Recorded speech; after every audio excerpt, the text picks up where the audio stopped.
For 35 years I stood behind a pulpit, weddings, funerals, baptisms, Sunday after Sunday. I had answers, scripture, certainty. And then one day I stepped away.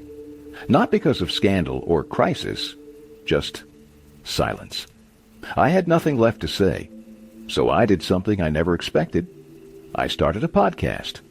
One question, one mic, no sermons, just listening. And what I learned in those quiet moments changed me more than any scripture ever had. This is the story of why I stopped preaching and what I found when I did. I became a pastor when I was 28. It felt right, more than right. It felt like destiny. I wasn't drawn to power or recognition. I was drawn to meaning, to offering comfort in a chaotic world. For 35 years, I stood behind pulpits and beside graves, at altars and hospital beds. I led people through the milestones of life, the first kiss at the wedding, the last words at the funeral. It gave me structure. It gave me purpose. I truly believed I was doing something eternal, something that mattered. And maybe I was. But for a long time, I never questioned it. I didn't think I needed to. Every ceremony had a script, not just in words, but in expectations. Weddings had laughter. Funerals had tears. Sundays had hymns and prayers, the same ones, in the same order. I came to rely on those rhythms. They gave shape to the week, to the year, to life itself. I could predict how people would react before they opened their mouths. There was a safety in that, a sense of control. Even when life was falling apart for someone, I had the lines to say, the right psalm, the right prayer. I didn't have to improvise. I just had to believe, or at least sound like I did. People told me I had a gift, that I could make sorrow sound poetic, that I could make belief feel effortless. I started to believe it. I leaned into the role. I polished my sermons until every word landed just right. I memorized scripture, not just to recite it, but to inhabit it. I could make a grieving widow feel held, even if only for 10 minutes. I could make a young couple believe in forever. I loved that feeling, not the praise itself, but the sense that I was needed, that my voice had power. And when that power started to slip, I didn't know what to do. That's the thing about being a pastor. You're not just a man, you're an answer. People come to you in their most fragile moments and expect clarity, peace, wisdom. So I gave it. I knew how to answer every question with a verse, every fear with a promise. But over time, the words started to feel rehearsed. Not wrong, just detached. Like I was quoting a script I no longer fully lived.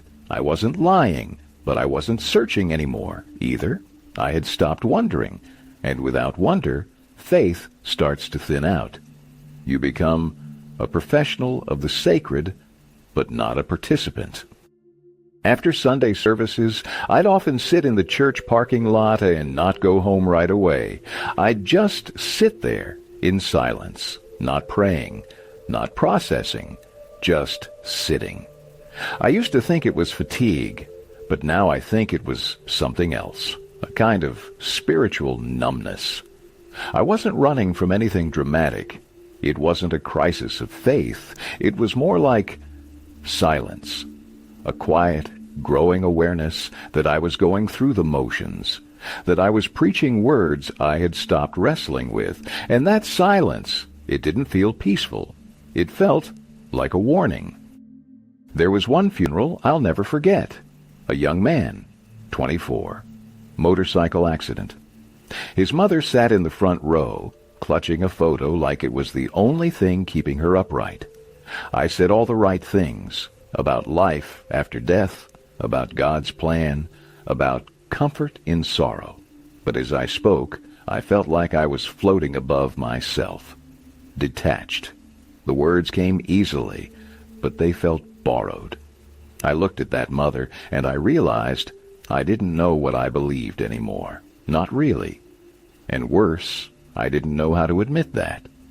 I was supposed to be the one with answers.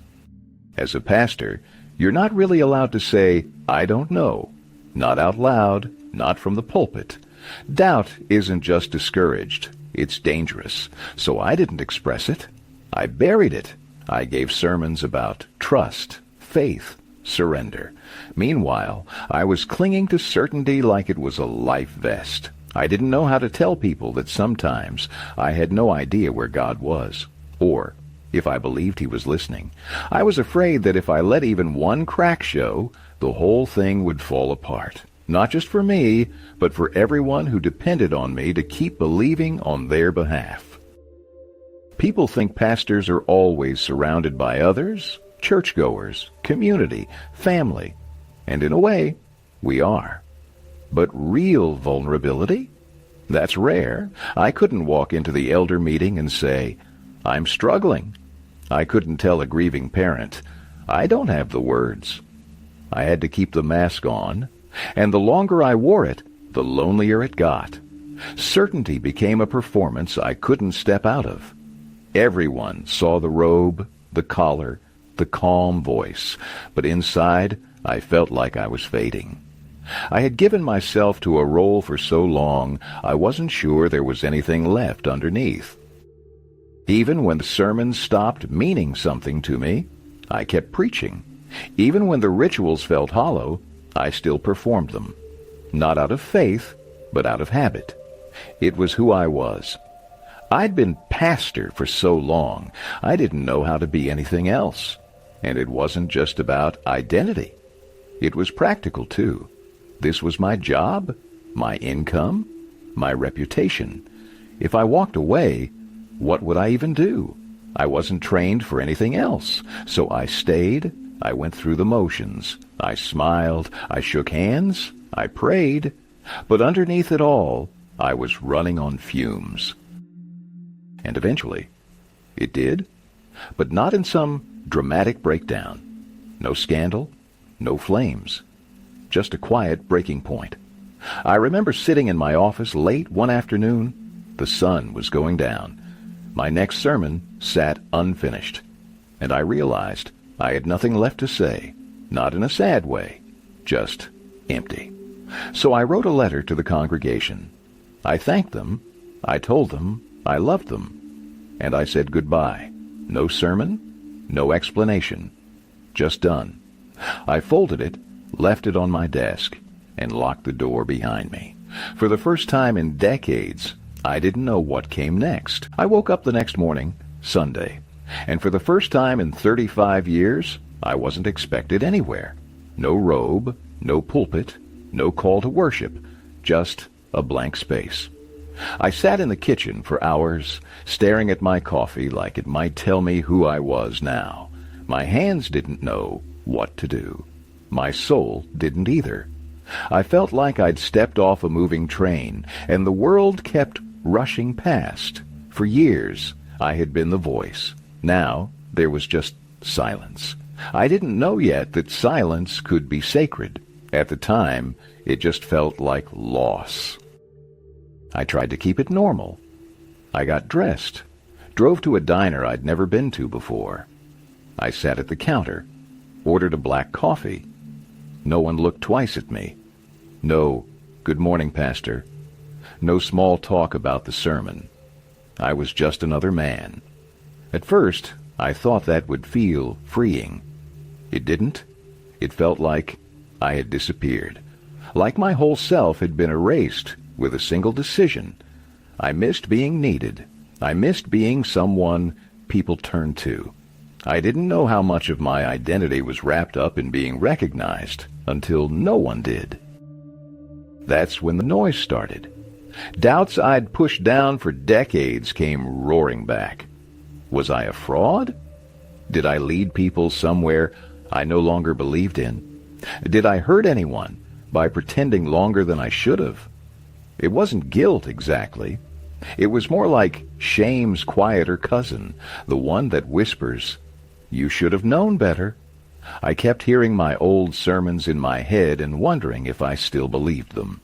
I felt like I'd spent my life giving people hope, and now I wasn't sure I even understood what hope was.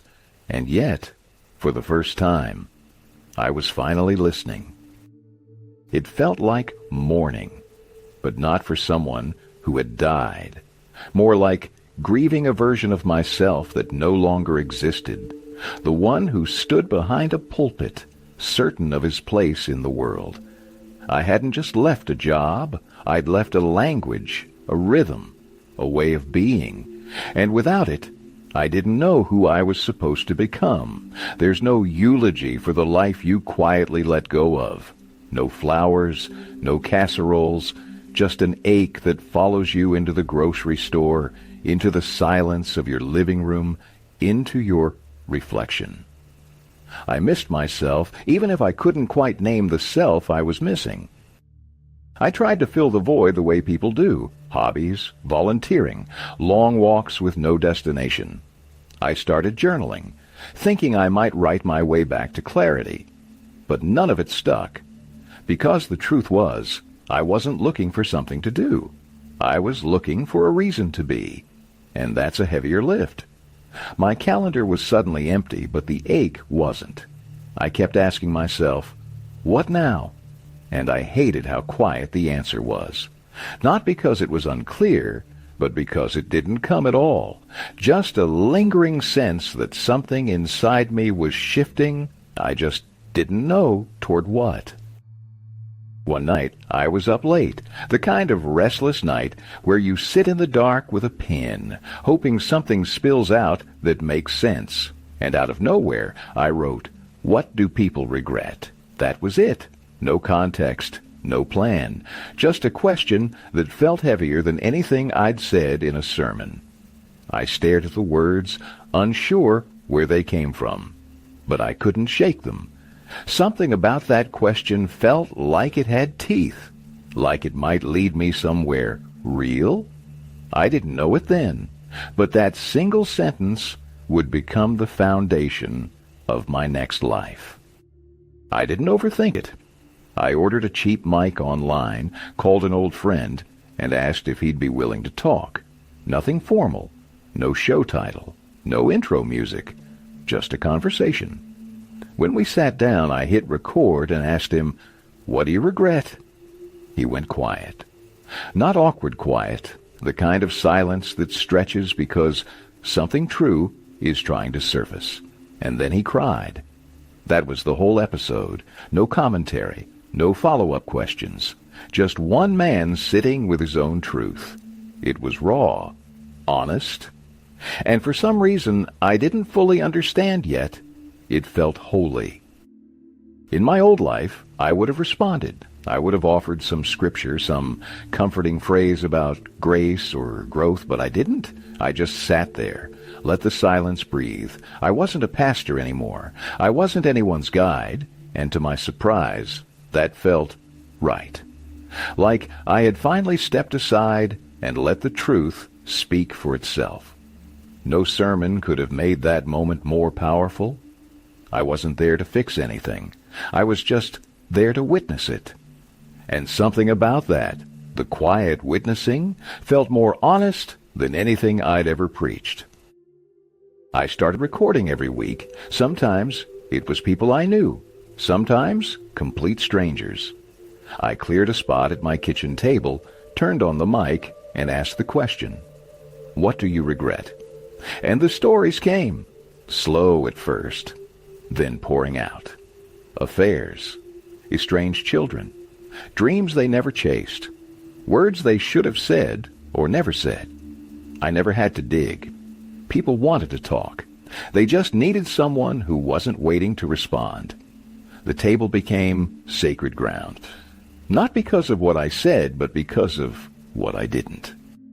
That was the hardest part at first. Every part of me wanted to jump in, to reassure, to comfort, to offer some polished phrase about redemption. But I didn't. I sat with the discomfort. I let the stories hang in the air, unwrapped, and I discovered something I'd missed for most of my life. Silence has a shape. It can hold things. It can stretch wide enough for someone else's pain. I learned to nod, to breathe, to say nothing. And in that space, something true always came forward, not from me, but from them. I had finally stopped preaching, and I had started listening. Over time, I stopped seeing regret as something to avoid or erase. I started seeing it as a signpost, proof that we loved, that we tried, that we cared enough to want it to be different. Regret meant there had been something worth holding on to. I used to think it was the opposite of faith, that it pointed to failure, weakness, sin. But I was wrong. Regret is deeply human. It doesn't always demand an answer. Sometimes it just wants a witness. And once I began to see that, everything changed. I realized I'd spent years offering certainty to people who just wanted space to be honest. The hardest truth to face was this. All those years I thought I was helping people. Maybe I was really just trying to make things tidy. Wrap pain in a story. Turn chaos into comfort. But people don't always need that. Sometimes they just need their pain to be real, not rush through. I began to let go of the need to help, to fix, to heal, and when I did, something surprising happened. People still found peace, not because I gave it to them, but because I made room for it to come on its own. Listening was more healing than preaching ever was. Eventually, I turned the question on myself. One night, after everyone else had gone home, I sat in front of the mic, pressed record, and asked, "What do you regret?" I didn't plan the answer. I just sat there until the words came. And they did. Quietly. Simply. Not listening sooner. That was it. Not some grand theological confession. Not a hidden sin. Just this realization that, for most of my life, I'd been talking when I should have been listening. I'd filled every silence. I thought wisdom meant speaking. But maybe the deepest wisdom is knowing when not to. I still stumble when people ask what I do now. I don't feel like a content creator. I don't have sponsors. I don't chase numbers. But I show up week after week and sit across from another human being willing to tell the truth. That feels like ministry to me, just without the collar or the robe. It's quieter, less certain, but more alive. I don't offer absolution. I don't pretend to have answers. I just ask one question, and then I listen. It's not a job, exactly. It's a practice, a way of being, a new kind of sacred work. Something I never expected. How intimate these conversations would feel. People walk in as strangers, accountants, teachers, widows, plumbers, and by the time they leave, I've held something sacred from them. Not a confession, not a secret, but a truth they've carried alone for too long. There's no altar, no choir, no offering plate, just 2 chairs, a question, and a willingness to sit in the mess. And in that space, something shifts. It doesn't always heal, but it always matters. I never touch their hands, but somehow I feel like I've held their hearts. I used to measure time by the church calendar, Advent, Lent, Easter, Pentecost. My weeks moved from sermon prep to Sunday delivery. Now the days stretch out differently. There's no rhythm imposed from the outside, just small, quiet rituals, making coffee, answering emails, walking to the mailbox. At first it felt like drift, like I'd lost the pulse of meaning. But gradually, I began to notice the sacred hiding in the mundane. A kind word from a neighbor, a breeze through the open window, a moment of stillness. Time doesn't preach anymore. It whispers. And I've finally learned how to listen. I used to fill silence with scripture, with stories, with songs. It was my job to speak, to interpret the silence so no one had to sit in it. But now, I've come to believe silence is not something to escape. It's something to enter, to sit with, to trust. It's where people finally stop performing. It's where grief lives, where truth breathes, where the soul has room to speak without being interrupted. Silence isn't empty. It's full of the things we've been too afraid to hear. These days, I think that's where God might be, not in the noise, but in the hush. People still come to me, hoping I'll have something wise to say. But I don't.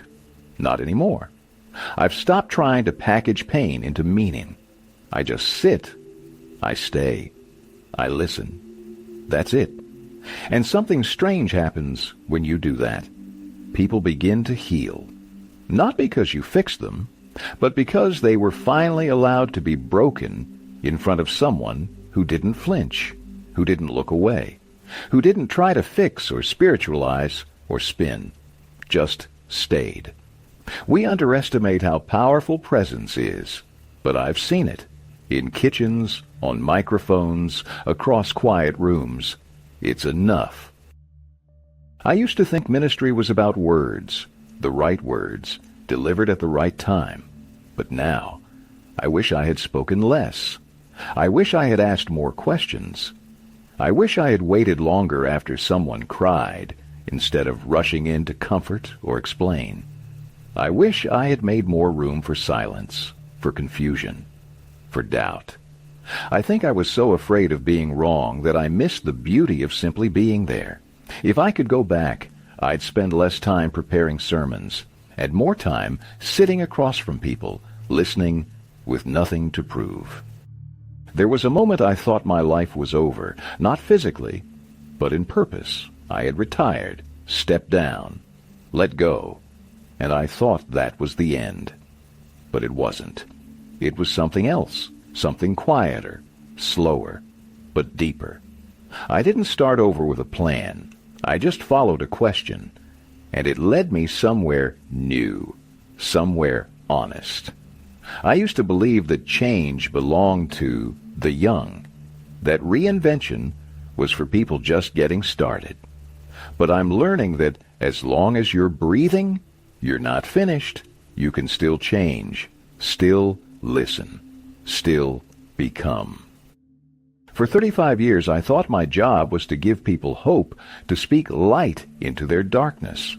And maybe sometimes I did, but it wasn't until I stopped speaking that I found my own hope, not in answers, not in sermons, but in a single, quiet question. What do you regret? That question cracked something open, in them and in me. And in the silence that followed, I heard something I'd missed my whole life, truth. Not tidy, not certain, not comforting, but real. And that was enough.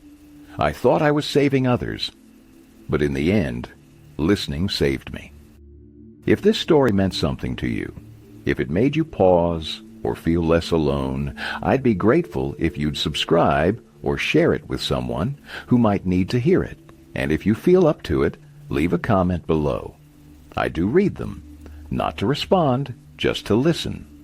What's something you've never said out loud, but wish someone would ask you about? And do you think silence can be healing, or does it make you uncomfortable? Let's hold space for each other in the comments, quietly, honestly, like we mean it.